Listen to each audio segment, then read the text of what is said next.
Good day, class. We are still on Module 1 about the mechanical engineering profession. But we are now on Lesson 3, that is about the mechanical processes, works, projects, and plants.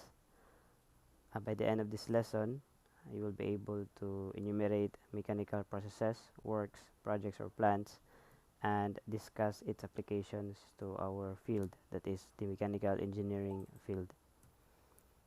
So this is an excerpt from our RA 8495, or also known as the Mechanical Engineering Act.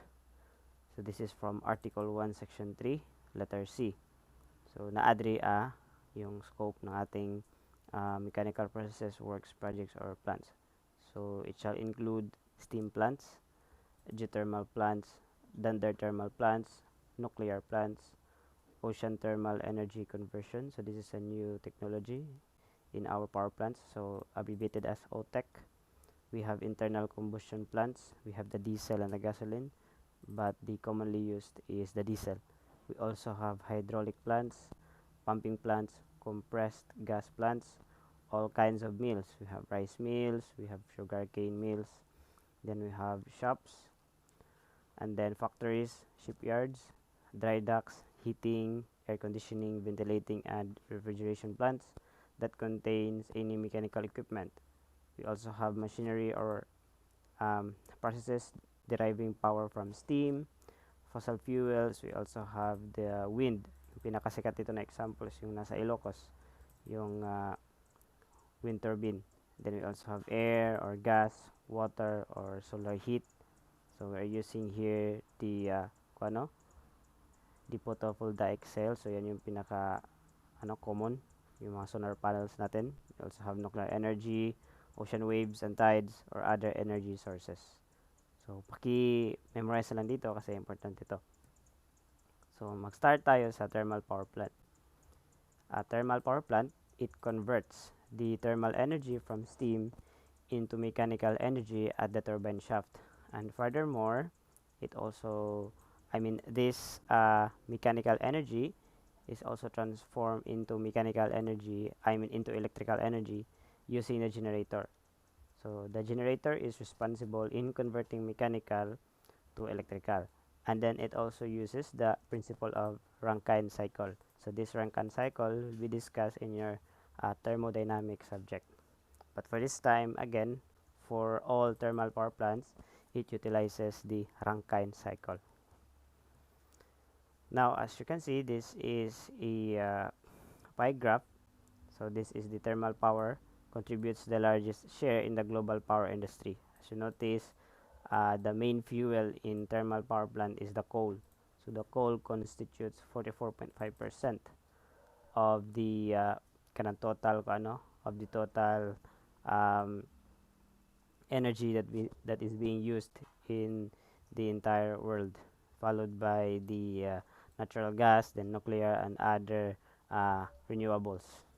Okay, so here we can say that thermal power plant is really a common power plant that is being used by the humans. And then we also have here thermal power plant is the largest provider of electricity in our country, so ranging from biomass to coal power plant. And the figure below shows two examples of coal power plants in our country. So the left side is the Masinloc power plant in Zambales, and we also have the Aboitiz power plant in Cebu, specifically in Toledo City. Okay, so thermal power plant has different types, and these types are named based on the fuel they are using. Okay, so we have 1, 2, 3, 4, 5. So 5 types of thermal power plant, and yung name niya is nakabase dun sa kung anong fuel yung ginagamit. For the coal thermal power plant, so common sense, yung ginagamit dito na fuel is yung coal. So ito yung forma ng coal, no? And yung coal natin, meron niyang mga varieties. So starting with the peat. So yung peat, mababa pa yung carbon content niya. then followed by the bituminous coal,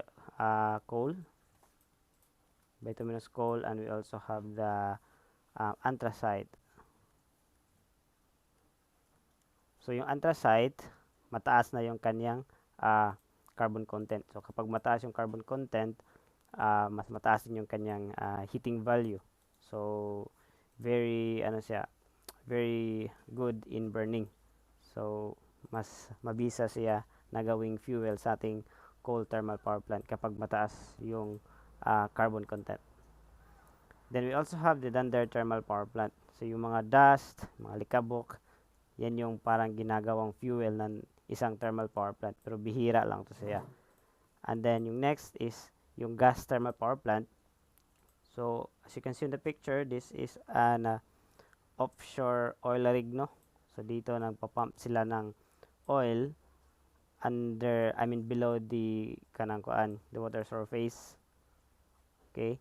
So dito kukuha sila ng oil, and then yung oil ginagawang fuel ng ating thermal power plant. So tinatawag siyang gas. Dahil yung oil para siyang pinifilter out or parang dinidistill, tsaka i-convert yung oil into natural gas. We also have here the dendrothermal power plant. The fuel that is being used is wood. And then for biomass, we have on the left side, this is a agricultural waste, specifically or particularly fruit and vegetable waste. And on the right side, we have here animal waste. Okay, so ito yung mga fuel na ginagamit ng ating biomass power plant. Biomass power plant is an example of a thermal power plant. Okay, so how does this thermal power plant works? So we have here a typical diagram of a thermal power plant. So nagsimula yan lahat dito. Start tayo dito sa fuel. So meron yang space sa ating thermal power plant na kung saan dyan natin i-store yung ating fuel. So it is either in gaseous form, in liquid form, or solid form. So example ng ating solid fuel is the coal itself. Coal, yung ating wood, okay, yung ating mga vegetable waste and animal waste. Yung ating liquid fuel naman, yung ating diesel. At saka example ng ating gaseous fuel, we have the natural gas. So itong fuel na ito, i-feed through yan sa loob ng ating mismong planta. At papasok yan dito sa ating furnace. So dyan, it will heat up. Okay, so masusunog siya. And then this tube, so dito dumadalo yung tubig. Yan yung tinatawag natin na boiler. So dyan, yung init galing sa nasusunog na fuel, matatransfer siya sa ating tubig inside these tubes. And in that way, in that manner, the water changes phase because of the energy that's being added. So matatransform siya from liquid to gas. So magiging steam na siya pag exit dito sa boiler. So dito yan dadaan in a form of steam. So yung steam natin, high energy na yan. So papasok siya dito sa ating tinatawag na turbine. So yung turbine comprises of several blades, and in that blade, yung steam natin na high energy, tsaka high kinetic energy din kasi nag-flow siya at higher velocity. So it will cause the turbine to rotate.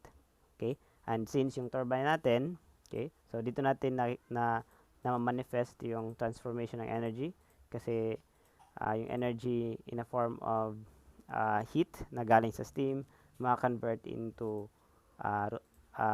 mechanical energy sa ating turbine due to the rotation of the shaft, and then this shaft is connected to our generator. So ito yung ating generator, no?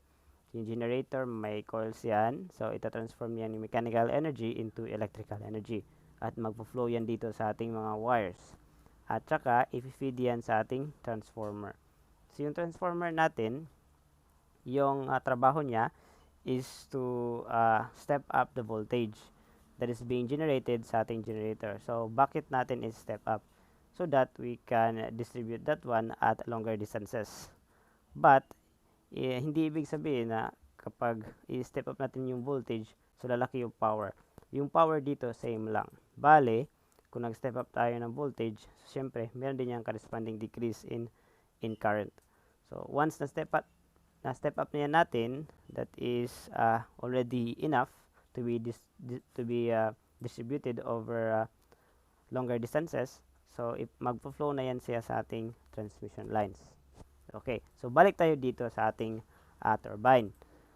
So since yung ating steam is nababawasan yung energy niya, so yung result niyan is magko-condense siya.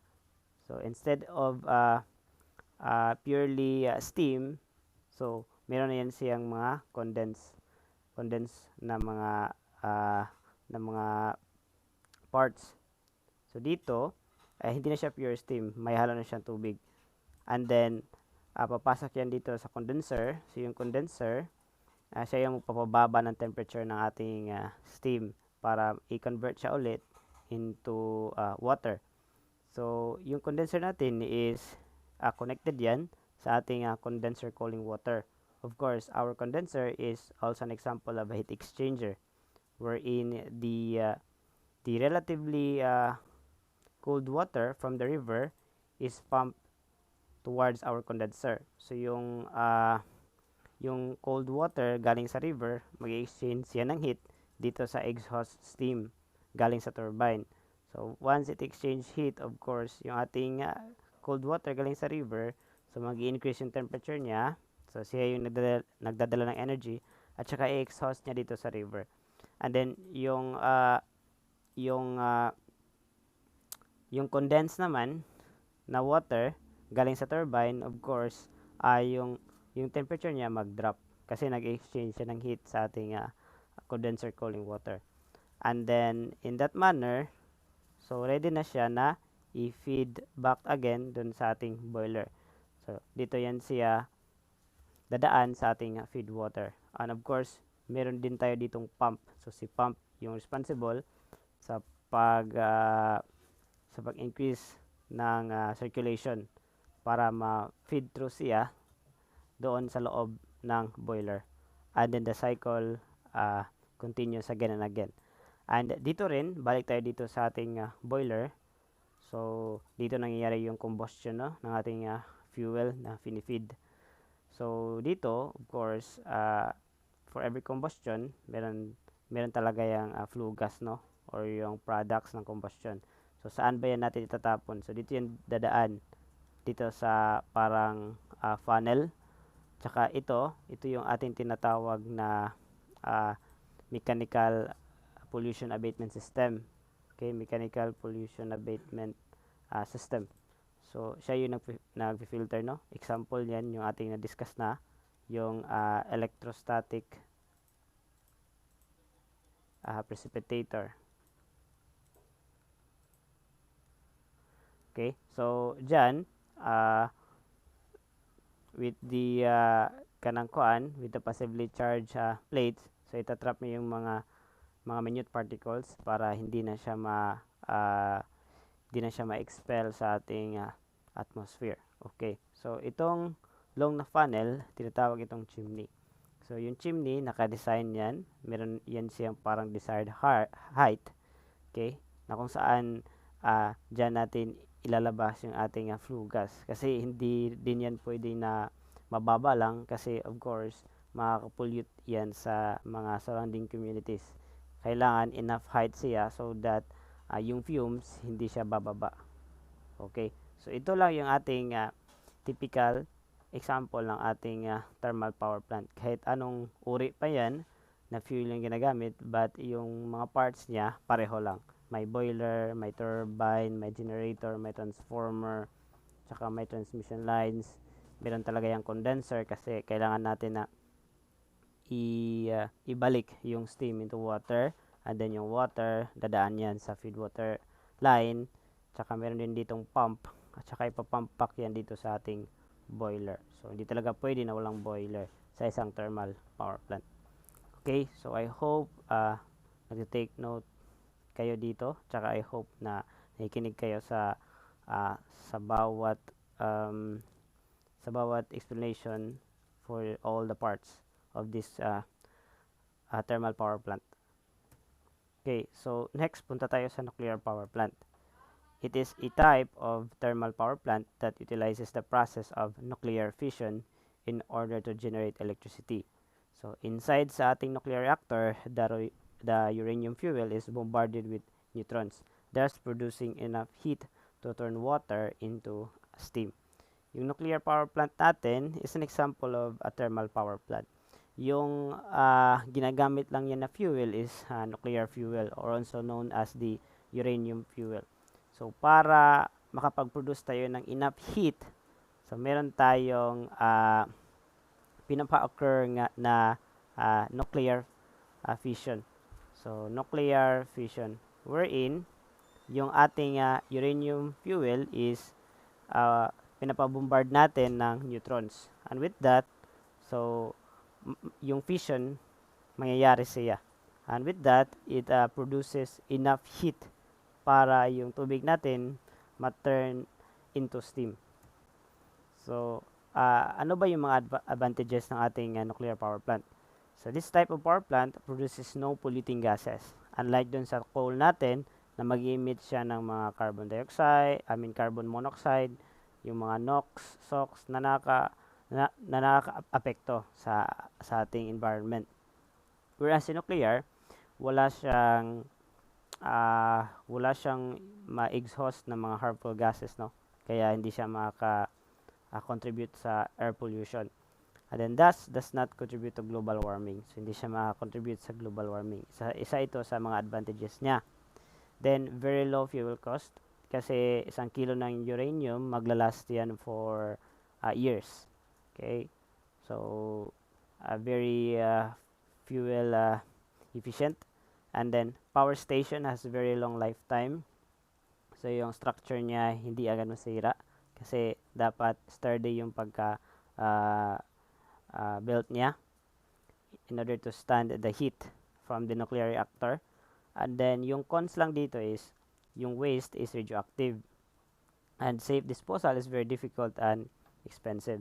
So kailangan niyan na i-take good care yung mga waste niyan kasi syempre kapag itapon lang yan kahit saan, so it would pose hazard sa health ng tao at pati na rin sa kalikasan.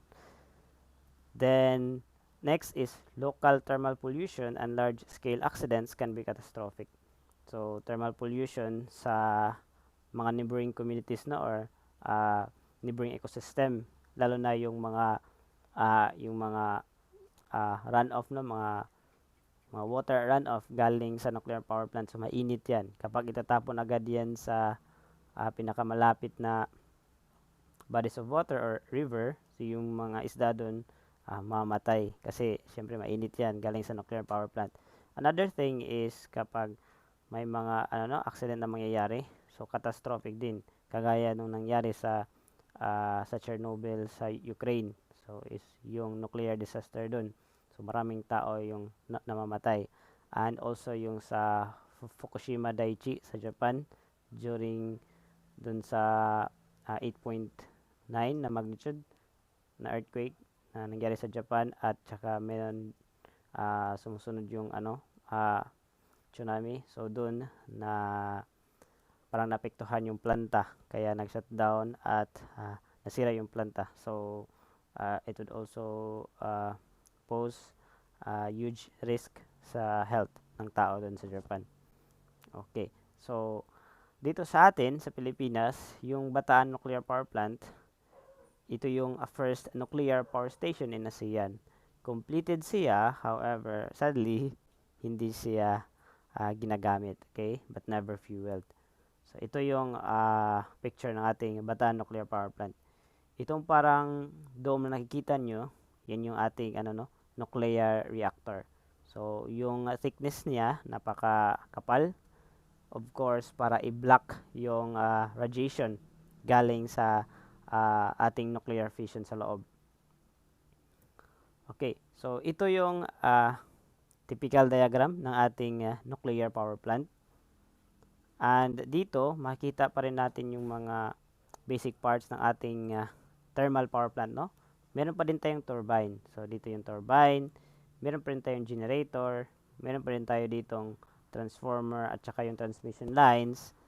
And then meron pa din tayong condenser kasi kailangan natin ibalik yung steam na galing sa turbine into water. And then, dito yung ating pump. Okay, ito yung ating pump. So, dito lang, instead of the boiler, kasi sa ating thermal power plant, boiler sana ito, pero sa ating nuclear, ito yung tinatawag na nuclear reactor. Okay?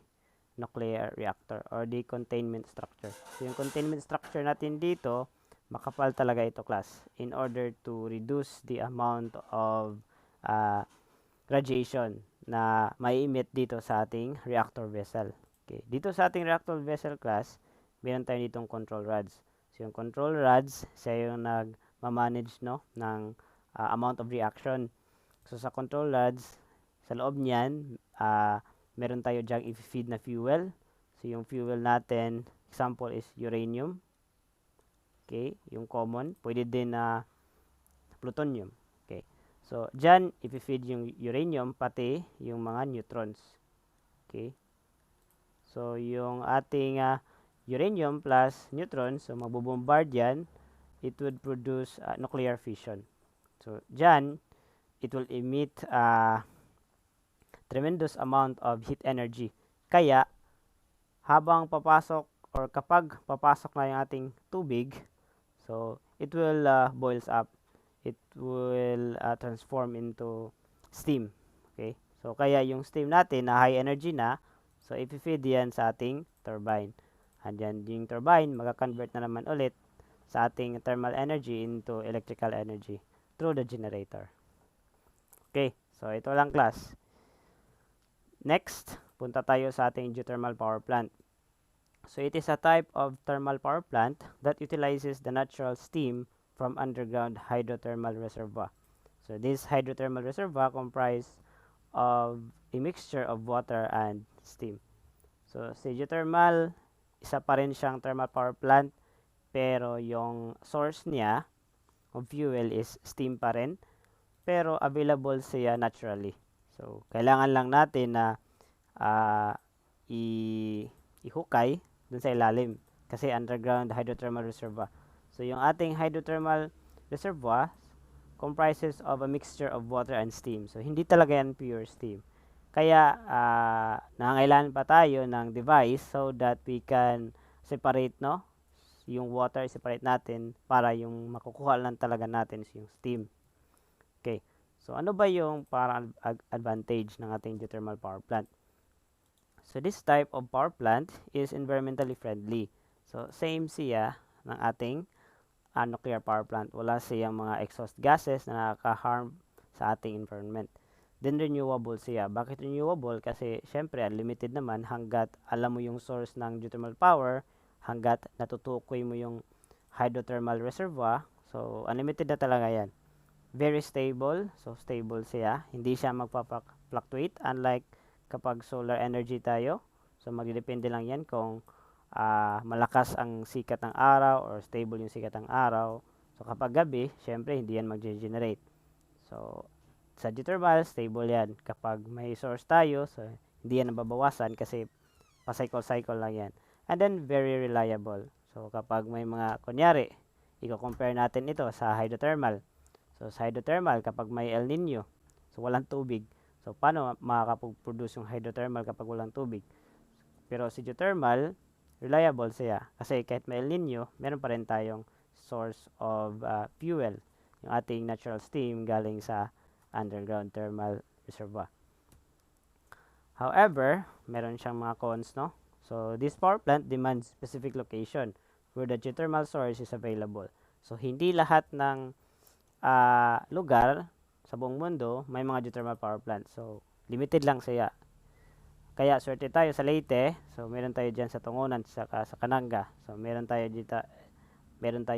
dyan source ng geothermal power plant. So, hindi lahat. Yun lang yung parang cons niya. And then, a geothermal power plant can trigger earthquakes since it can alter the earth's structure as a result of digging. So, during ito sa initial stage pa lamang, no? Yung discover pa lang ng underground geothermal reservoir. Kasi syempre, magdidig talaga tayo ng malalim para ma-access natin yung hydrothermal reservoir. And during that process class, of course, we change the the structure of the Earth's surface. So, lalo na kapag large scale, no? So, lalo na kapag ah, malaki talaga yung butas na nagagawin during sa process. So, yan, makakapag-trigger yan ng earthquakes. Then, sa Leyte, dito sa ating province, so there are 7 geothermal power stations. Namely, itong Leyte Geothermal Production Field Energy Development Corporation. So, pag may-ari ito ng EDC. So, Energy Development Corporation. Meron tayo ditong Malitbog Geothermal Power Station, Upper Mahiyaw, we have Mahanagdong, we have the Leyte Optimization Geothermal Power Station, we have the Tungonan Geothermal Power Station, and the Biliran Geothermal Power Plant. Pero yung sa Biliran Geothermal Power Plant, under construction pa lang siya as of today. Now, itong ating Malitbog, Upper Mahiyaw, Mahanagdong, Leyte Optimization, actually, at saka yung Tungonan. Itong 1, 2, 3, 4, 5, itong 5, kumukuha lang sila ng natural steam dito sa ating Leyte Geothermal Production Field, yung pagmayari ng EDC. So, nakaseparate lang sila ng planta, pero yung main source nila, ng pinagkukunan nila ng natural steam, is galing sa Leyte Geothermal Production Field. Okay. So, sa ating geothermal power plant, typical na diagram, is meron tayong dalawa, no?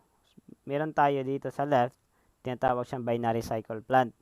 Dito sa right, meron tayo ditong flash steam plant. So, let's start muna sa flash steam plant. So, bakit mo siya tinatawag na flash steam plant?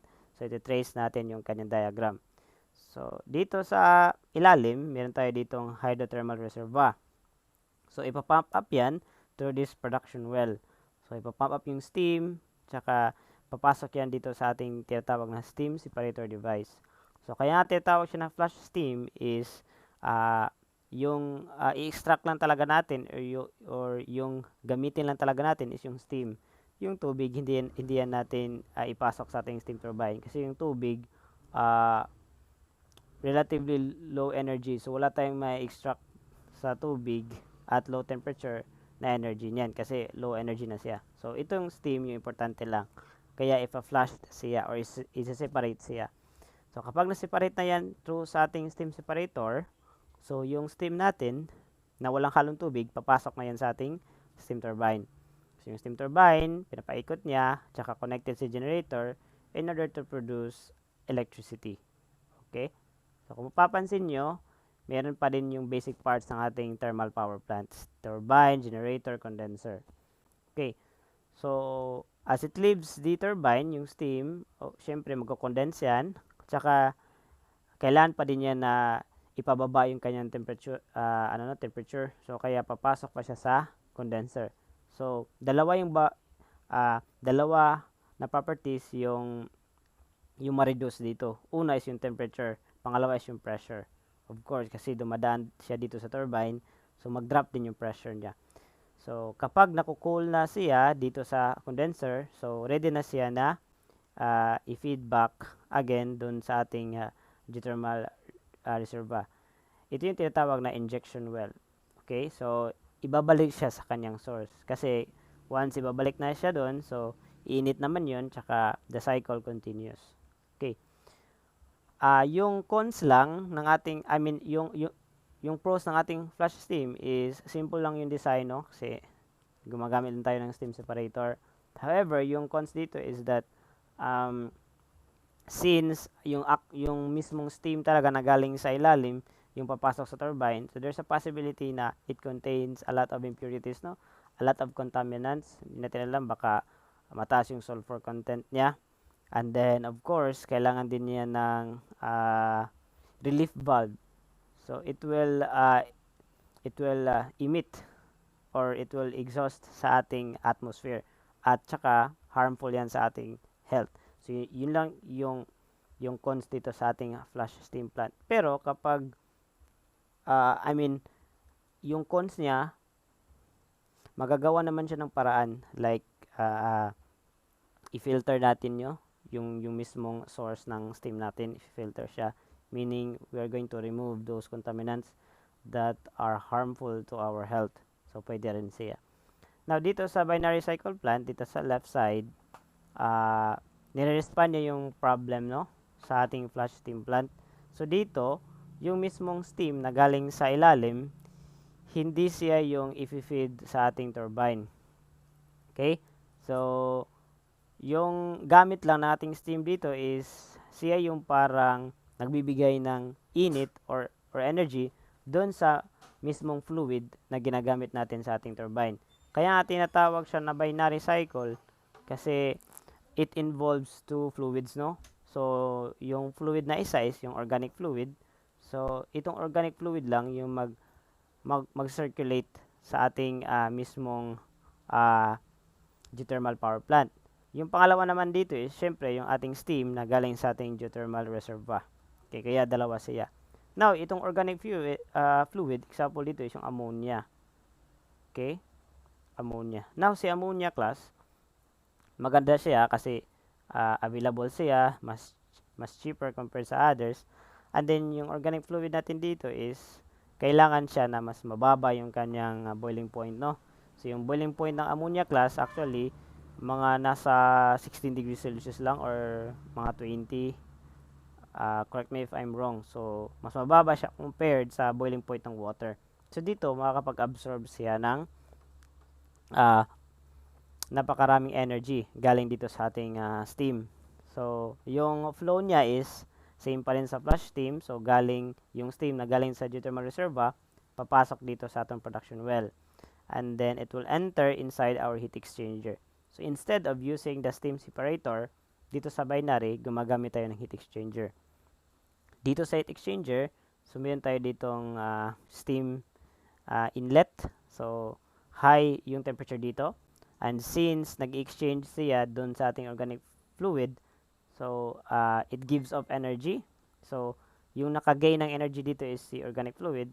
And then, yung na-lose ng energy is si steam. Kaya dito, low energy na yung steam natin. So, minsan nga, nako-condense siya. So, it turns back into water. And this water will be re-injected again sa ating injection well. So, ibabalik siya. And the cycle continues. So, dito sa ating heat exchanger, sa may organic fluid na side, so, si organic fluid, naka-gain siya ng energy. Kaya, yung ammonia natin, as an example of organic fluid, so, it transform into a gaseous form. So, dito, high energy na siya, kaya pwede na siya i-feed through sa ating turbine. And then, exhaust siya dito sa condenser and the cycle continues. At makapag-generate tayo ng electricity. So, yung advantage dito is, kung i-compute natin, mas relatively efficient ito. At saka, nakaka-prevent ito ng contaminants, no? Or nakaka-prevent ito ng parang exhaust na galing sa steam mismo. Kasi, syempre, yung steam natin na galing sa geothermal reservoir, it contains impurities and other contaminants that may be harmful to humans if na-exhaust siya. Okay? Na-exhaust siya sa atmosphere. So, dito, kino-contain lang niya. Meaning, dito lang siya magsa-cycle sa heat exchanger. So, wala siyang relief. Okay? So, hindi siya magli-leak through sa ating atmosphere. Okay, number 4, we have the hydroelectric power plant.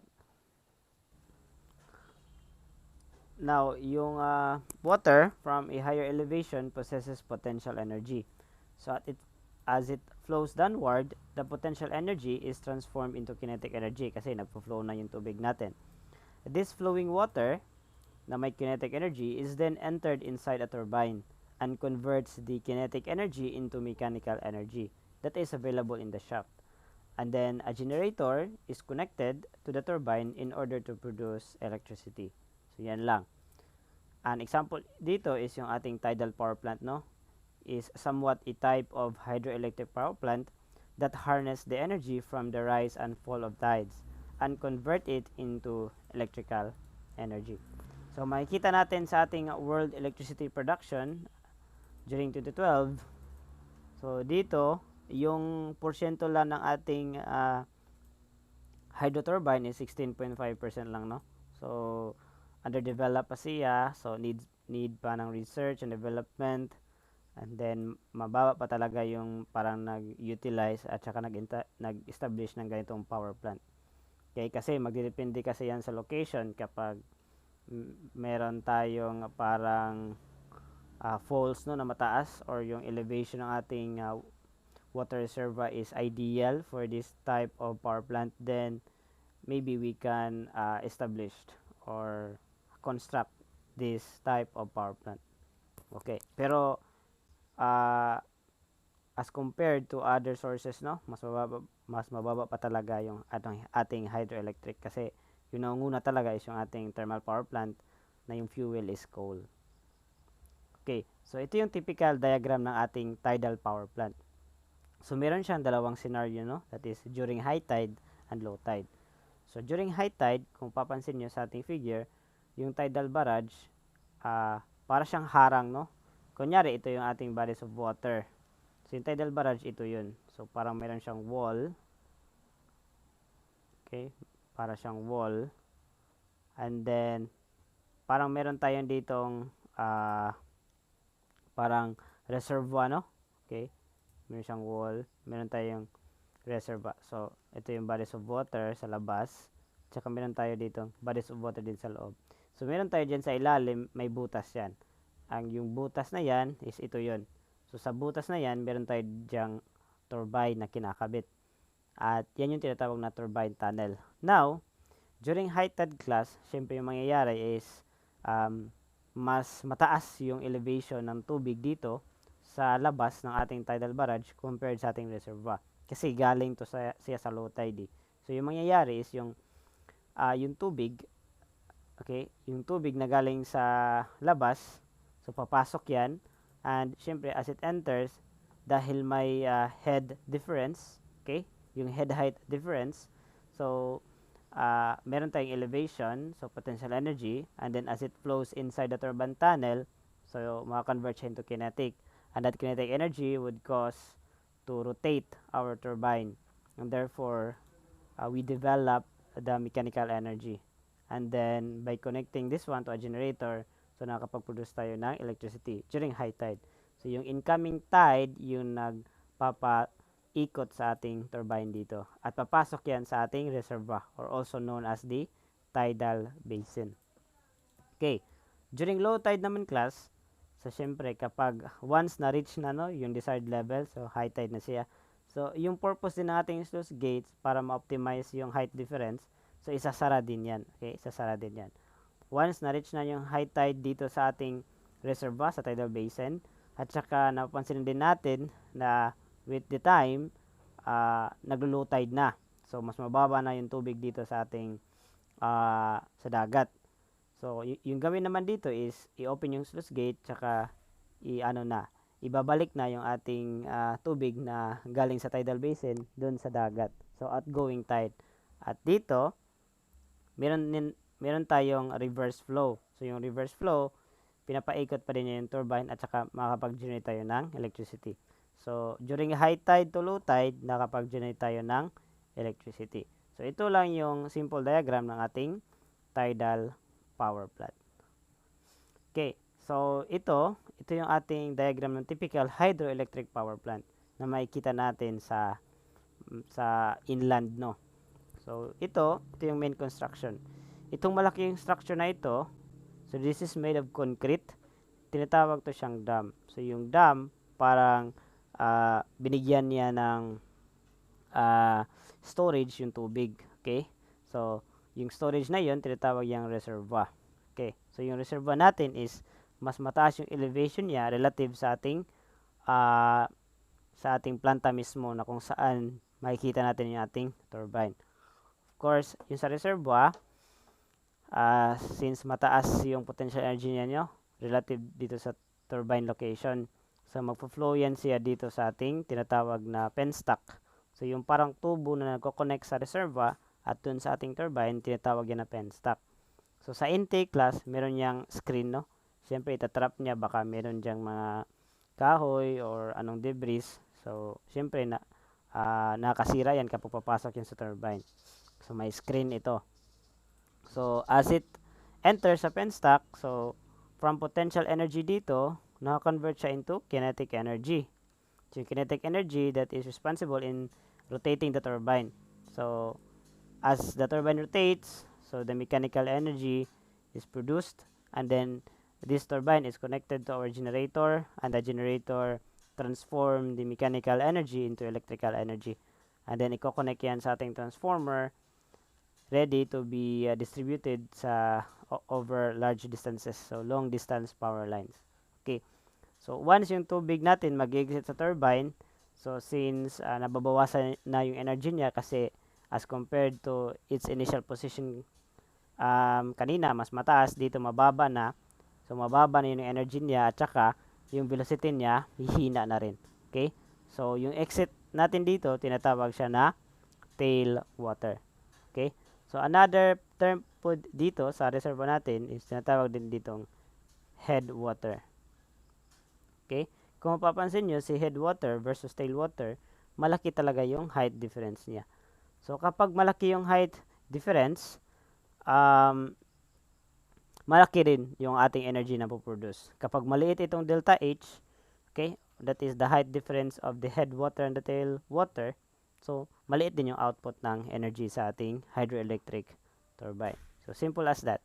And in this diagram class, yung ginagamit pala dito na type of turbine is tinatawag siya na Francis turbine. So paki-search na lang kung ano yung parang structure no ng Francis turbine. Pero dito Francis turbine talaga yung ginagamit. Now, meron akong another diagram na hindi Francis turbine yung ginagamit. Dito tinatawag siya na Pelton turbine. Okay, so parang siyang water wheel no. So Pelton turbine. Meron siyang mga buckets.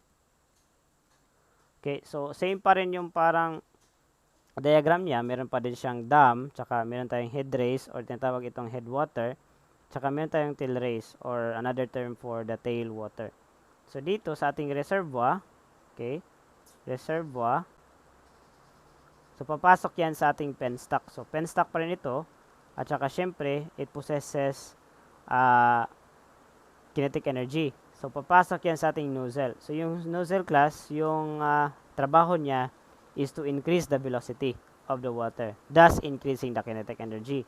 And since nagpo-possess siya ng huge amount of kinetic energy, so high yung velocity niya, so tatama yan sa kada buckets dito sa ating Pelton turbine. Kung i-analyze natin sa ating physics, so meron tayong torque, no? So, once mag-exert tayo ng force dito, tsaka ito yung ating pivot point. Okay, pivot point. At meron tayo dito yung distance. So, nakakapag-generate tayo ng torque dito. Kaya, mag-rotate ito siya. So, therefore, mag-rotate din yung ating Pelton turbine. At saka ito, i-connect to siya. It is coupled to our generator in order to produce electricity. Okay? So, yung main difference lang natin sa ating first figure, saka dito sa second figure, is that the type of turbine that is being used. Here, we are using the Pelton turbine. Okay? At yung type na ito is an example of an impulse turbine. Ito, isa itong example ng reaction turbine, yung ating Francis turbine. Okay. So, next is yung OTEC, Ocean Thermal Energy Conversion. So, OTEC is a process or technology for producing energy by harnessing the temperature differences. So, please take note of this one, no? Yung temperature differences is at least 77 degrees Fahrenheit. So, between the ocean surface waters and deep ocean waters. So, the hot ocean surface is used to heat up the evaporator, while the low temperature deep ocean water is used to cool the condenser. So, di ba sa ating typical na thermal power plant, meron tayong evaporator at yung condenser. So, si evaporator is nangangailangan tayo ng init. Okay? So, dun sa ating thermal power plant, yung source ng init natin doon sa ating coal is, di ba, galing sa loob ng boiler. So, dito sa ating OTEC, sa loob ng evaporator. Pero yung evaporator class, kailangan din siya ng source of heat. So, saan ba galing yung source of heat? So, sa hot ocean surface. Siguro hindi nyo pa ma-imagine kasi yung, syempre, during summer, kapag maligo tayo sa beach, so, di ba, mainit yan. Pero, hindi pa natin, hindi talaga natin makikita na nag-evaporate siya, na-boils up siya. Kasi hanggang mga 40 lang ata, 40 or 35 lang yung kaya na i-heat up sa ating araw doon sa surface ng ating dagat. Okay? And then, dito sa ating condenser, so si condenser, kailangan natin na ipababa yung temperature tsaka yung pressure ng ating working fluid sa loob ng ating thermal power plant. Sa OTEC class, saan ba tayo dito kukuha ng source of cooling water? So, di ba sa ating coal power plant, kumukuha tayo no sa mga rivers na malapit lang sa ating power plant para makasave din ng money. So dito sa ating OTEC, gumagamit tayo sa low temperature deep ocean water. So meaning yung temperature na andun sa ilalim ng dagat, syempre mas mas mababa yung temperature niya relative sa surface. So yung mababa na temperature na yun yung i-capture tsaka i-fed to sa ating condenser para yung ating working fluid na ginagamit sa OTEC is ma-reduce yung kanyang temperature. Okay. So, ito yung ating global map, no? So, OTEC is suitable in tropical areas. Kung papansin nyo yung red dito na gradient, so, dyan, mataas yung ocean surface temperature. Kaya, yung OTEC na ito, suitable siya sa mga tropical areas. Okay? That is, areas that is along the equator, no? Kasi, mataas yung temperature dito. So, an example of an experiment of OTEC is dito sa Kona Coast in Hawaii. So, kung papansin nyo, ito yung planta nila. Okay? Ito yung planta nila. At malapit lang sa dagat. So, dito, parang pinapump lang nila, no? Galing sa dagat. So, pinapump nila yung hot ocean surface, pati din yung low temperature deep ocean surface. So, pinapump nila dito sa shoreline at dito live feed to sa kanilang planta. Now, paano ba mag-work yung ating OTEC? So, ito yung typical diagram ng ating OTEC. So, dito, ibang fluid yung ginagamit niya. So, hindi siya tubig. Yung common na ginagamit dito is ammonia or other organic fluids, no, or other refrigerant. So, ammonia or other refrigerant. Now, bakit ba tayo gumagamit ng ammonia or other refrigerant?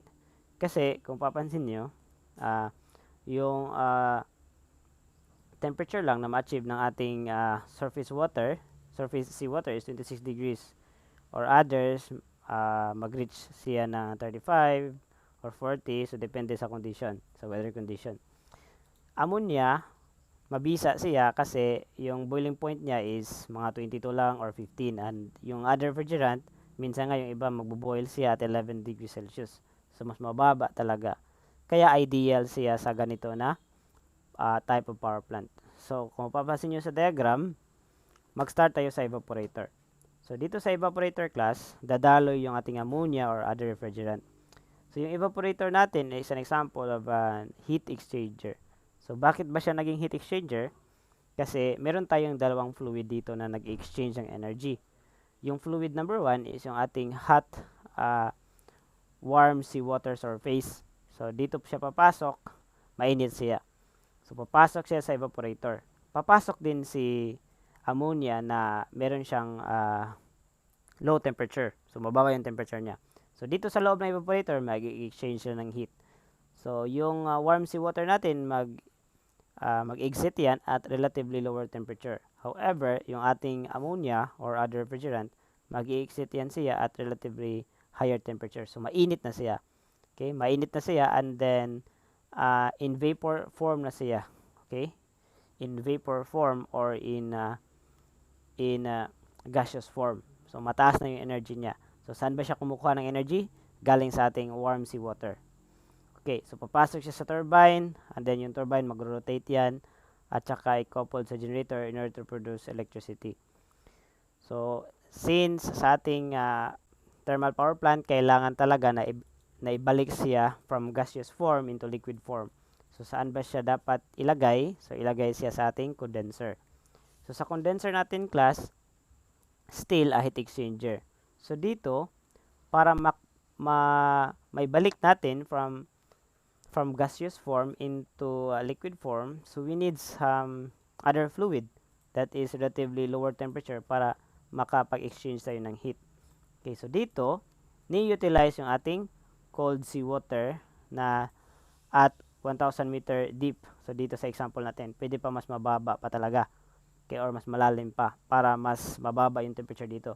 So ipapump siya. So dito, yung ating cold seawater mag-enter sa ating condenser at relatively lower temperature. So ma-exchange siya ng heat dito sa ating ammonia or other refrigerant na mas mataas yung temperature. So dito, yung energy ni ammonia is malus siya. So matransfer siya dito sa ating cold seawater. Kaya yung lalabas dito na ating cold seawater is relatively higher temperature compared sa entrance. Okay? Dito naman sa ating working fluid, sa ating ammonia, so mag-exit siya at lower temperature compared sa kanyang entrance. And then, lower temperature naman siya, so mag-enter siya dito sa pump at saka i-pump back siya sa ating evaporator and the cycle continues. Okay, so ganito lang class. Again, sa OTEC, hindi tubig yung ginagamit natin. That is ammonia or other refrigerant. Okay? And then, yung ating source of heat dito, huwag kalimutan, is yung ating warm seawater. That is yung sa surface water ng ating ocean. And then, yung source natin ng cooling water, okay, is yung ating cold seawater that is some kilometers or meters below the ocean surface. Next is shipyard. So it is a place where marine vessels are built or repaired. In our country, sikat ito, si Chunichi Heavy Industries Cebu Incorporated or THICI, is one of the shipyards that designs and manufactures bulk carriers. So it is located in Balamban, Cebu. So this is the aerial view of the THICI shipyard sa Balamban, Cebu. Papansin nyo, malaki siya, mas malaki pa sa VSU, no? So marami ditong mga departments at mga factories. May mga steel fabrication, may mga hull erection, meron din ditong ship repair. Okay, so ito yung example ng kanilang product na ma-produce. So this is the 307th delivered vessel. So 307 then of the company. So yung pangalan niya is Norse Ijmoiden. So yung mostly na mapoproduce nila is bulk carriers. Okay, this ship is an example of a bulk carrier. Yung flow process ng paggawa ng barko, kaya nga scope natin ito dahil yung mga processes niya is under sa ating profession sa mechanical engineering.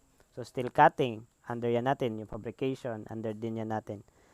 So yung shipbuilding natin, syempre magsimula yan sa planning, no? So at zero stage, planning talaga yan. Okay, planning, tsaka magde-design through the use of electronic drawings or CAD. And after that, so yung mga template na yan, yun yung ginagamit, no? So, yun yung ginagamit para magka-cut tayo ng mga parts niya. So, dito yung una is steel cutting. So, ika-cut natin yung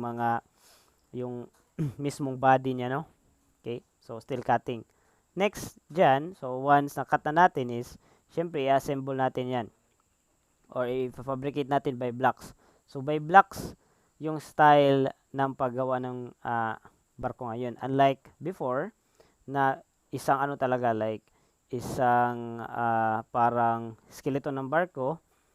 So, doon parang i-construct nila. So, isang isang skeleton ng barko. Pero ngayon, para na siyang naka-jigsaw na, no? So, bali, kung ito yung ating barko, okay, kung ito yung ating barko, parang ihahati siya into several blocks. Okay, ihahati siya into several blocks. Okay? And once na parang na-fabricate na yung lahat ng mga blocks. So, yung sunod niyan is i-assemble siya by parts. Kaya, sa third step is block assembly. So, i-assemble ang bawat blocks na ginagawa para ma-produce na yung entire ship talaga. Forma ng ship. Pang-apat, once na assembled na, so commissioning. Other term ng commissioning is yung pagtetest ng mga systems, kung gagana ba, yung mga kinakabit na mga control systems, mga electronic devices, electrical devices, gagana ba siya. Lalo na yung sa may deck, I mean sa bridge na part, yung steering niya. Okay, so i-check yan lahat, pati yung makina, i-check din kung under ba. So dito yan sa commissioning stage. Panglima, kapag na-test na yung system, so masusunod na yung outfitting. So yung outfitting dito is yung parang interior design, no? Like lalagyan na ng mga na mga cabinet, lagyan na ng mga chairs, upuan, mga beddings, or dito sa bridge, yung iba pa mga equipments na kinakailangan. So dyan na. Tapos pipinturahan na yung mga rooms, lagyan ng mga kung ano-ano pang ilalagay ng mga furnitures. So dyan sa outfitting. At pati na yun sa mga pipings, so on and so forth. Pang-anim is yung launching. So once natapos na yung outfitting at yung testing, so ila-launch yan. Sa pag-launch dito is iti-test yan, no, kung lulutaw ba siya. So enough ba yung buoyancy niya. So kapag hindi lulutaw, So dito sa launching, meron din ditong program, no, na i-held kasi syempre this is a very big milestone, lalo na sa mga engineers na nag-build sa ganitong barko. So another milestone to na successful talaga yung pag-build nila, meaning they comply all those standards, they pass all those mga tests. Okay, so after launching class, kapag lulutang yung barko, so next is yung 7, is yung sea trial. So dito sa sea trial, different to sa testing, kasi sa testing is particular siya sa mga parts ng barko, no? So yung mga electrical components. Dito sa number 7 is iti-test niya kung how well the ship perform kapag andun na siya sa dagat. Yung speed niya, i-full throttle siya, meaning full speed. I-test nila na full speed, baka may problema na mangyayari. Tsaka i-test din nila yung maneuverability, kung makaliko ba siya agad-agad or hindi. So, dyan natin malaman sa sea trial. So, yung sea trial natin, it takes mga days, no, to complete this one. Kasi, syempre, this is nakaano to siya, nakabase to siya sa parang guidelines. Okay, ng isang standard company or ng isang standard. Then, kapag successful lahat, so successful yung sea trial, then for number 8, so yun ang delivery. So, meron din program na i-held dito kasi another milestone na naman ito. Meaning, ready na talaga siya para ibigay sa ating customer. Okay, or sa buyer. So, isa din itong flow process ng shipbuilding na ina-adapt ng Vanderplus. So, dito, nagsimula siya sa sa contract, meaning contract signing between the shipbuilder and the buyer. Okay, mag-contract sila na okay, gagawa tayo ng ganitong barko. Next dito is sa design. So mag-design 'yan, lahat ng mga plano, no, mapa-piping, mapa-floor plan, electrical plan, so on and so forth. Pati HVAC na plan, so dito masali. After the design is equipment procurement. So yung mga makina, propellers, so bibilhin nila. And then next is quality standards or yung commissioning, kung nakapasa ba to sa mga standards or kailangan kung ano bang standard ang kailangan natin na i-apply sa ating barko. And next step is construction. So yun na yung parang pag-fabricate ng mga blocks at pag-assemble. And syempre, hindi talaga mawala yung payment. So babayaran. After sa payment, after those processes na pinapakita ko sa inyo sa previous slide, so ready na for delivery. So ito yung parang system na ginagamit ng Vanderplus Company. So it is a shipbuilding company. Okay. Next is ating diesel power plant, abbreviated as DPP. So it is a power plant in which a diesel engine is used as the prime mover for the generation of electricity. The diesel engine obtains energy from a liquid fuel known as diesel oil and converts into mechanical energy.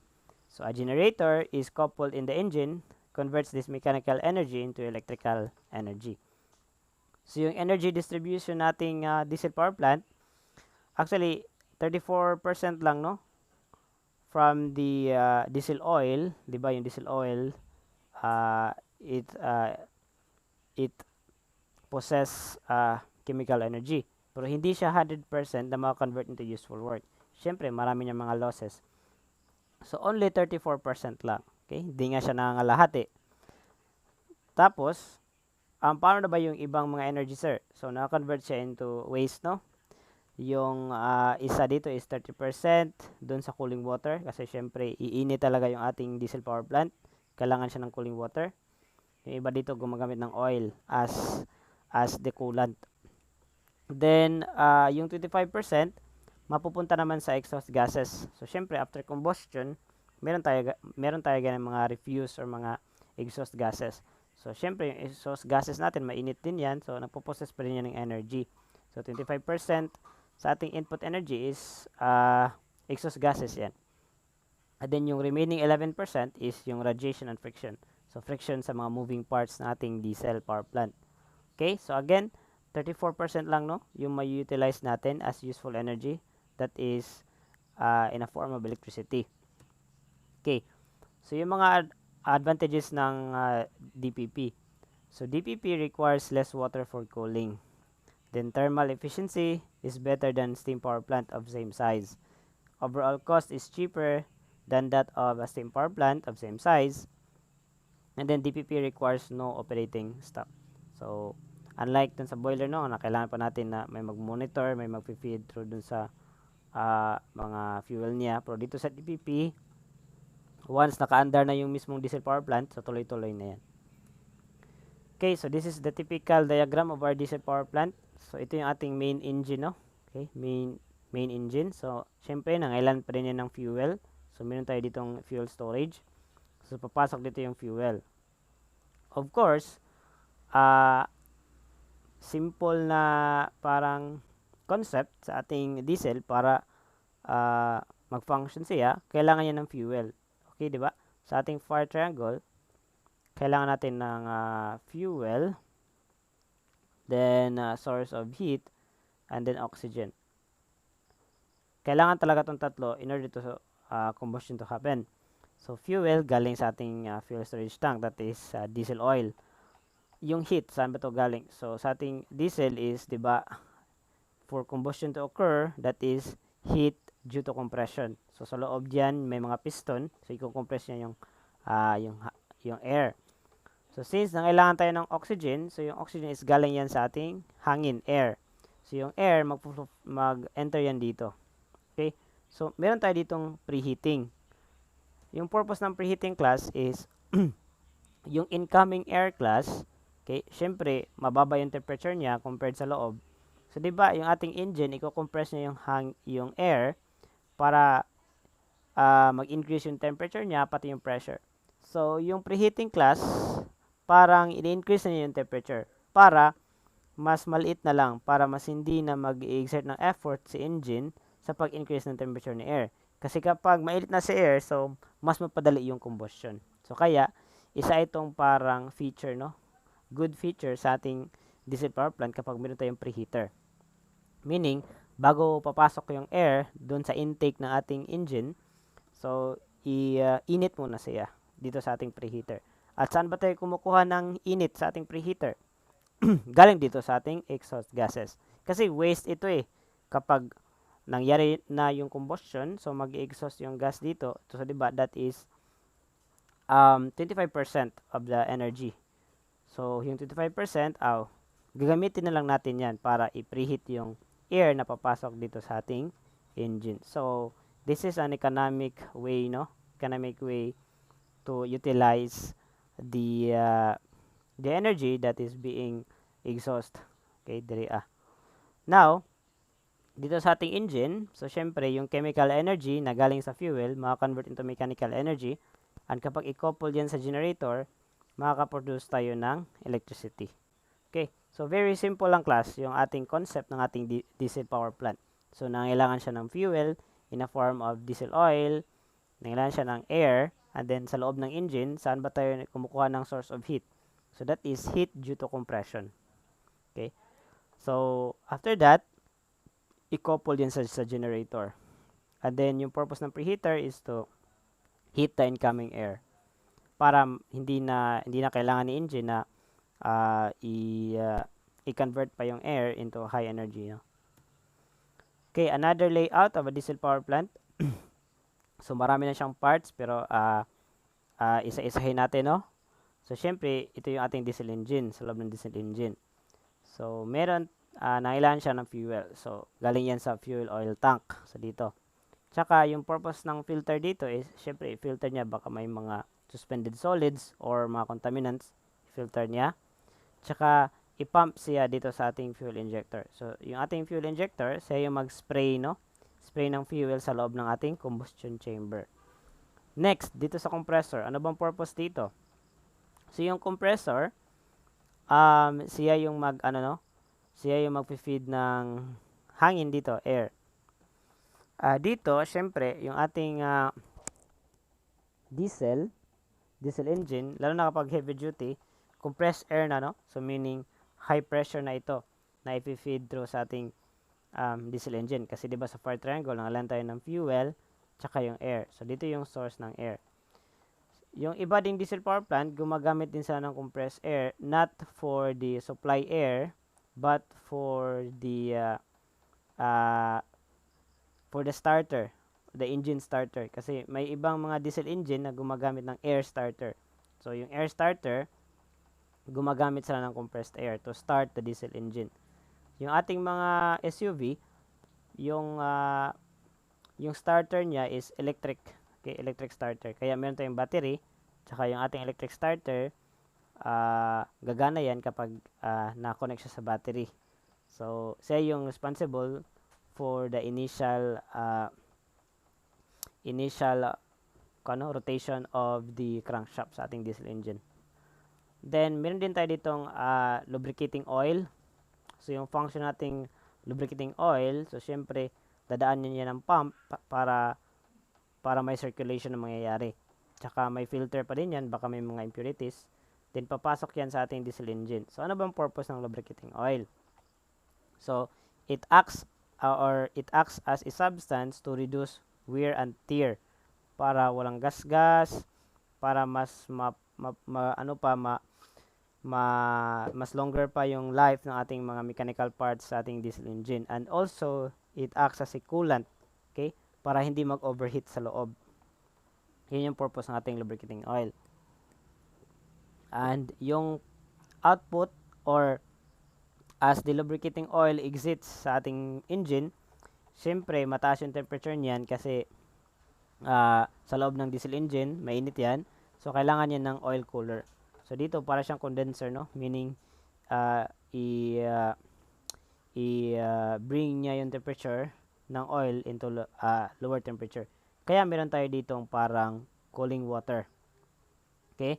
So, oil cooler natin para din siya itong heat exchanger. Kasi nag-exchange ng heat yung ating oil pati yung tubig dito. Kaya meron tayong cooling water pump. So, mag-circulate yan siya. So, meaning, yung oil dito, it gives off energy dun sa ating tubig. And then, yung tubig naman natin, naka-gain siya ng energy. Kaya, meron tayong ditong condenser na naman sa ating tubig. Okay? So, kaya, yung ating oil dito na relatively at lower temperature, so, ibabalik yan sa ating tangke. And the cycle continues. So, yun lang. Yung purpose ng lubricating oil is to reduce wear and tear of the mechanical parts and also to act as a coolant. And then yung diesel engine, again, meron siyang exhaust gas at connected yan sa ating silencer. Kasi, syempre, yung exhaust gases, maingay yan. So, dadaan yan ng ating silencer or muffler para ma-reduce yung noise level niya. And then, sa diesel engine, syempre, i-connect yan sa generator in order to produce electricity. Okay.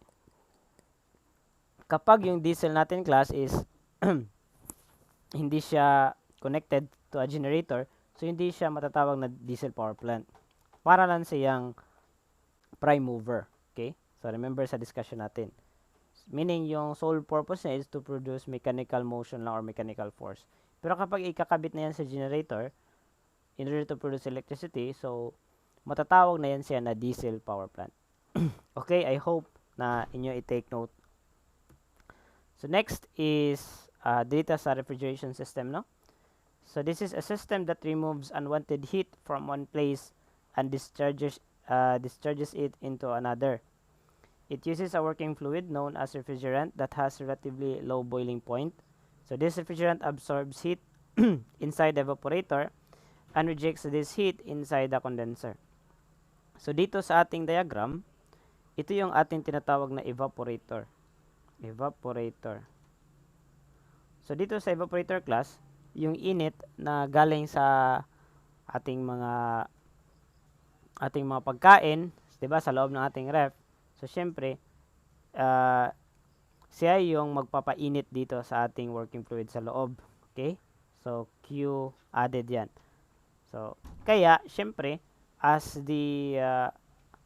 our food here loses energy kasi nagi-give off siya kasi itong working fluid dito at relatively lower temperature ito. So, yung ating pagkain, mataas yung temperature, tsaka nakadikit yan siya sa working fluid natin or refrigerant natin at relatively lower temperature. So, what happens? There is an exchange of heat. Okay? There is an exchange of heat. Kaya, yung temperature ng ating pagkain, bababa siya, and then yung temperature ng ating refrigerant, tataas. Kaya mag-evaporate siya. Kaya nga, tineterm itong evaporator. Kasi, yung ating refrigerant, mag-evaporate ito. Mag-change from liquid to gas. Okay? So, dito, dahil sa nangyayari na exchange of heat, so yung temperature ng ating mga pagkain, bababa. Kaya nga, kung magkuha tayo ng pagkain sa loob ng ref, so, mafe-feel mo na cold talaga siya. Okay? So, dito, once mag-evaporate na yung ating refrigerant, so it enters sa ating compressor. So, yung function ng ating compressor is to promote circulation para may circulation ng refrigerant dito sa ating system. And also to increase the pressure. Okay? To increase the pressure and temperature. So, dito, kung papansin nyo, red na dito. So, dito, mataas na yung temperature and then mataas na din yung pressure. Kasi kung i-split natin into two parts yung ating system, dito is yung low temperature side and also low pressure side. Dito sa right, dito yung tinatawag na high temperature side and high pressure side. Okay, dito. So, syempre, kailangan natin i-condense itong high temperature and high pressure. So, kaya dadaan yan dyan sa ating condenser. Okay? Kung papansin nyo, sa likod ng inyong ref, so mayroong mga coils dito, no? So, yan yung condenser. Mainit yan siya. Kaya nga, yung iba, dyan nila isasampay yung kanilang basa na t-shirt. Okay? So, dito, i-exhaust yan ng heat, no? So, meron tayong QR, meaning, gi-reject yung heat. Okay? So, saan ba ni-reject yung heat? Sa ating surrounding. Okay? Sa surrounding air, sa atmosphere. Okay? As it rejects heat, so syempre, bababa na naman dito yung temperature, and then ibabalik siya dito sa ating evaporator. Okay? So, simple as that lang, class. Meron tayong three main parts, no? Evaporator, compressor, and condenser. Okay. Next, ito yung typical layout ng ating refrigeration system. So, ito yung kanina, evaporator. So, dito ilalagay yung ating mga pagkain or mga bagay na ipapakool natin. And then, as it leaves the evaporator, syempre yung ating refrigerant, it transform into vapor. Kaya, papasok yan sa compressor. So, sa compressor again, nag-promote siya ng circulation. No? So, para may circulation. Kasi kapag walang compressor, so, yung ating refrigerant, hindi yan siya mag-move. Okay. And then, kailangan din, class, i-note ito, na sa ating compressor class, bawal yung liquid form, ha. So, hindi pwede na may liquid dito na refrigerant. Kailangan gas talaga kasi masira yung compressor. So take note, hindi pwede dito na may liquid, kailangan gas talaga. Kaya nga i-evaporate natin to ng maayos. Okay, as it discharges, so dito, tataas na yung temperature niya, pati yung pressure. So again, i-cool off yan through sa ating condenser. Kaya it gives off heat QR. So dito, mag-enter yung heat Q added. So ang Q added, galing yan sa pagkain. So as it leaves the condenser, so bababa na yung temperature niya, pati yung pressure. So papasok yan dito sa ating another part na naman ng ating system. Tinatawag siya na receiver. Si receiver class, siya yung nag-store ng excess refrigerant. And then another function din niya class is to ensure na liquid lang talaga yung papasok dito sa ating evaporator. Wala nang gaseous form. Okay? Pure liquid lang. Okay? Kaya yan yung purpose ng receiver. That is to store, okay, excess refrigerant, and then to make sure that only liquid refrigerant goes to the evaporator. Okay, so yan. And then ano bang purpose ng metering device? So yung metering device class, actually it controls the flow, no? Okay, controls the flow of refrigerant. Okay, control niya, kaya nga parang yung symbol dito is parang valve. And then another function niya is to reduce the pressure. Okay, reduce the pressure. Kasi kung papansin nyo class, dito na part, so dito sa left, high pressure ito. Okay, dahil sa compressor. Kasi sa compressor, purpose niya is to increase the pressure, no? So high pressure dito, and then kapag papasok siya sa condenser class, hindi magbago yung pressure niya, no? At constant pressure kasi ito eh. So as it leaves the condenser, high pressure pa rin, papasok sa receiver at high pressure. So syempre, yung papasok dito sa evaporator class is low pressure.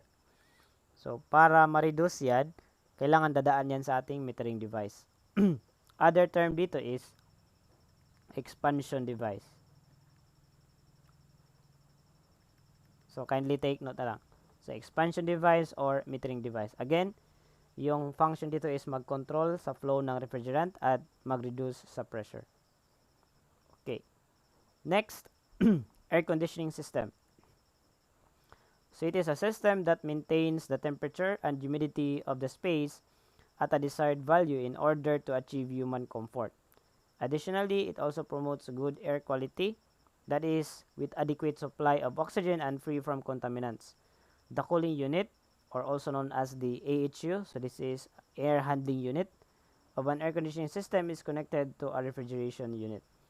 So yung responsible pala sa sa pagpapakool ng ating air conditioning system is yung ating refrigeration unit. So na-discuss natin yan sa previous slide.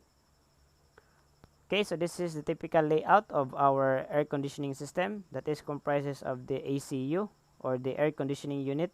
Yun yung green, okay? Diyan, no? Diyan pumapasok yung air galing sa labas.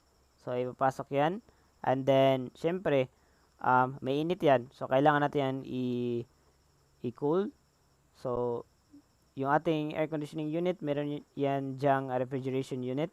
And then, the air leaves the ACU through this blue. Okay? This blue is known as the ducts. So, ito yung ducting system. So, yan yung parang magdadirect ng flow, no? Para ma-distribute niya room by room. Okay?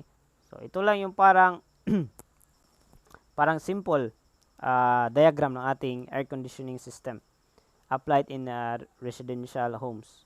Okay? So, ito yung typical layout ng ating air conditioning system. Itong nasa parang hidden box, no? Naka-hidden line siya. Ito yung ating air handling unit. Air handling unit.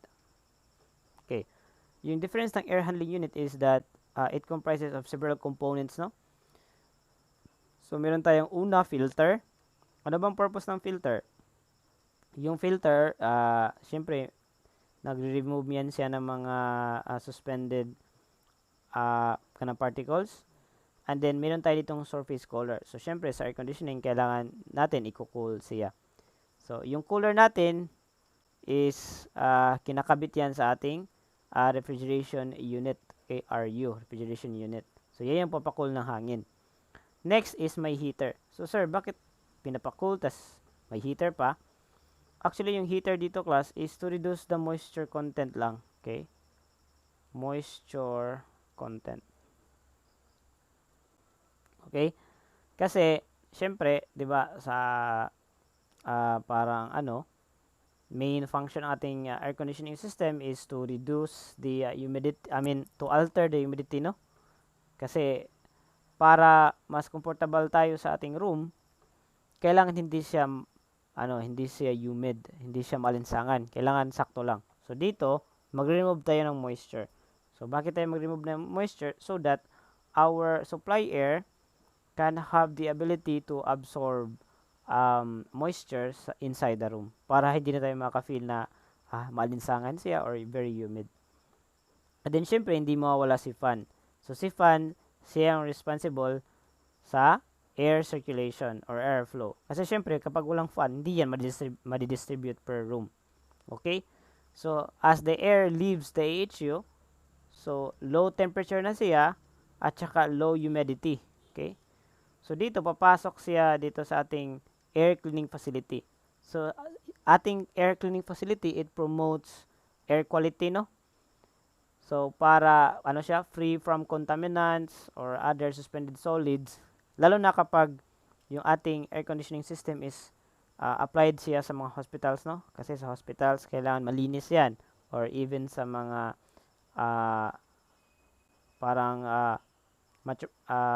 manufacturing companies. Okay? Lalo na kapag nagmamanufacture ng mga electronic parts na very sensitive to mga dust. Okay? So, meron yang mga air cleaning facility na in-employ.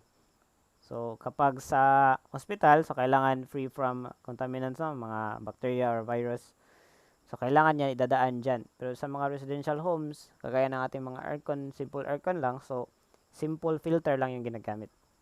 Okay. So, dito, dadaan siya sa tinatawag na supply air. So, again, supply air natin, mababa yung temperature, saka mababa yung humidity. As it enters the air conditioning room, syempre, mag-exchange yan ng heat, no? So, exchange of heat. Kaya sa aircon class, common yung ating tinatawag na heat load or load. Ano ba itong load? Ibig sabihin, yan yung amount of heat na present sa ating room, no? So, yan yung basehan class kung anong rating yung ating bilhin na air conditioning unit. That is 3 horsepower ba or 4 horsepower. So, depende yan sa load. Kapag mataas yung load natin, example is sa mall kasi maraming tao napapasok, may mga gamit din, may mga electrical components. So, nakakapag-contribute niya ng init. Okay? Hindi lang tao, yung nakaka-contribute ng init. Pati na rin yung ating mga laptops, mga electronic devices. Kasi nag-i-emit yan ng init. So, kasali din yan sa pag-calculate ng load.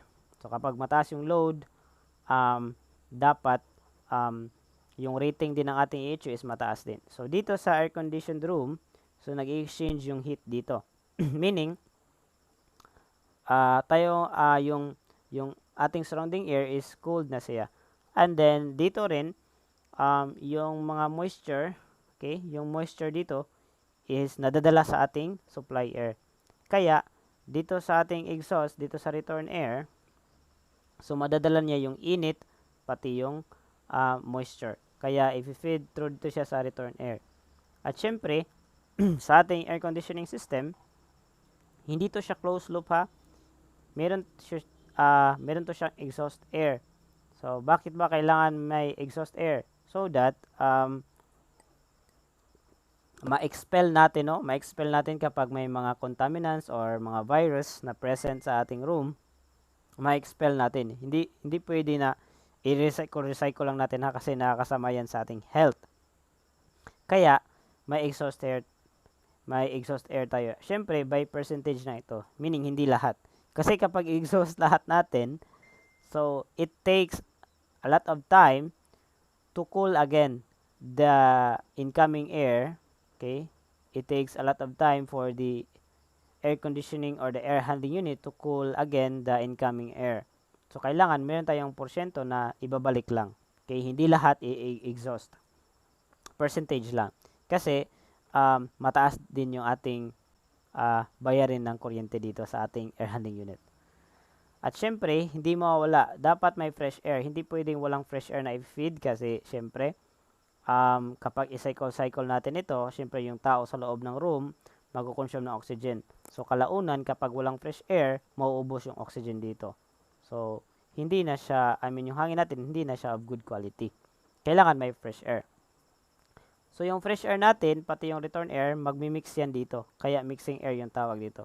Tsaka mag-enter naman siya dito sa ating air handling unit. So, dito sa air handling unit, again, dahil mainit na ito, kasi galing to siya sa labas at galing sa loob ng room, so, i-cool down na naman siya, tsaka bawasan ng moisture content, tsaka i-feed naman sa fan para i-supply naman ulit sa ating room. And the cycle continues.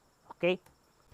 So, ito yung typical na residential air conditioning unit. So, this is an example of a window type, okay? Window type air conditioning unit, ECU. Bakit window type? Kasi 'di ba, kapag meron kayo dito sa bahay nyo, 'di ba, pag install nito, pwede lang siya ilagay dun sa mga windows natin, yung iba binubutasan lang ng rectangle, tsaka ipapasok lang ito. That is yung other side is sa loob ng room, yung other side is sa labas. Yung sa loob ng room, dyan makikita natin yung ating evaporating coils. So dito, evaporating coils. So dyan, dyan mag-flow yung ating refrigerant at low temperature. Kaya meron tayo ditong blower. So si blower, siya yung responsible sa pag distribute ng ating air, no. So yung air natin dito is mababa yung temperature niya. Okay, kaya nga dito cold air. Okay? So actually yung ating window type ECU para lang siyang ref, no? Kasi meron siyang evaporator, meron siyang compressor, tsaka meron siyang condenser. So parang siyang refrigeration unit. However, dito lang is meron tayo ditong yung iba dito nilalagyan niya yan parang dehumidifier kasi para again in order to reduce the in order to remove excess moisture sa ating air, no, para hindi siya malinsangan. Okay, so dito meron tayo ditong outdoor air, so may screen dito, so ito yung parang fresh air na galing sa labas. Okay, then yung ibang mga window type meron din siyang return air, yung iba nasa ibaba, sa ibabalik niya para cycle lang. And then syempre yung ating refrigerant, kapag may exit yan sa evaporator coils, iinit yan. So, i-feed yan dito sa ating compressor, tsaka sa compressor, i-feed na naman dito sa condenser. And then, kung mapapansin nyo, sa labas ng ating window type, kapag hahawak kayo dyan, didiin nyo yung kamay nyo, mainit yan kasi condenser yan. Okay? Dyan niya ilalabas yung heat na galing sa loob ng ating room. Okay? So, ito yung ating example ng centralized air conditioning system. So, ito yung ating air handling unit. At saka itong mga blue, yan yung ating mga ducts, no? Okay, ducting system. Siya yung mag-distribute ng cold air. Tsaka meron tayong mga return air. So, ito yung green, ito yung ating return air. Meaning, ibabalik yan dito sa ating system. Okay? Ito ay tinatawag na condenser. And then ito, compressor. Okay? Or storage ito. Okay? Storage, okay, sa ating air or whatever. Okay? So, again, sa centralized, isang AHU lang, tsaka i-distribute na niya yung cold air sa kada parte ng ating mall. Okay? Sa kada rooms ng ating mall through this duct. Okay? Kaya meron tayong ducting system. Okay? So, yun lang, class. That's it for our lesson 3, no? regarding mechanical plants, works, and processes. So, this is a passage from Philippians. So, kindly read na lang for your inspiration. Then, thank you for watching class. I hope nag-notes kayo para mas maintindihan nyo yung topic. And then, search for more. And may God bless you. So, thank you for watching. God bless.